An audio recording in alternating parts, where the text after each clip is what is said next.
Hey guys, so I want you guys to take a look outside of your window and think about the world around you.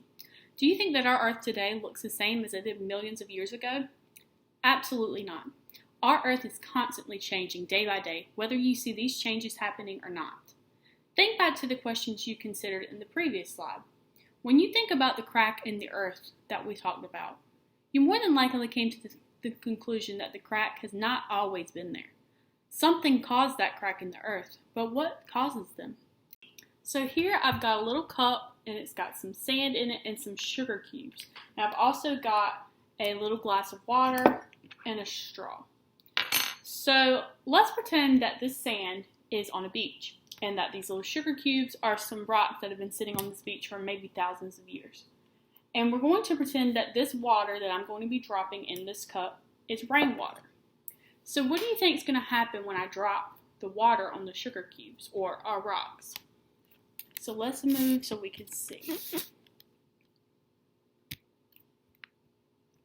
So you can see our rocks and our little beach. And here's our rainwater. Do you notice anything happening to our little sugar cubes? So let's say it stopped raining this day. And it started raining maybe the next day. And then let's say that this is rain after about a week. Do you see any changes happening in the sugar cubes?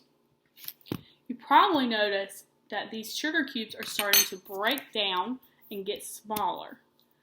What do you think would happen if I continue to pour water on the cubes? Do you think this sugar would simply disappear? Well, this process is very similar to the natural phenomenon that we call weathering. Weathering.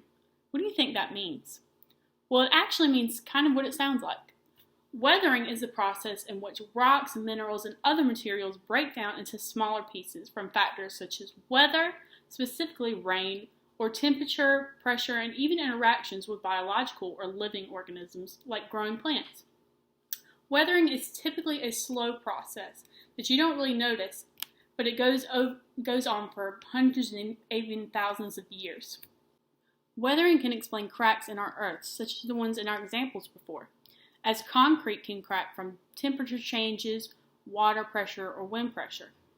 Weathering can also explain many rock formations that we see around the world. Here are some examples of some weathering around the world.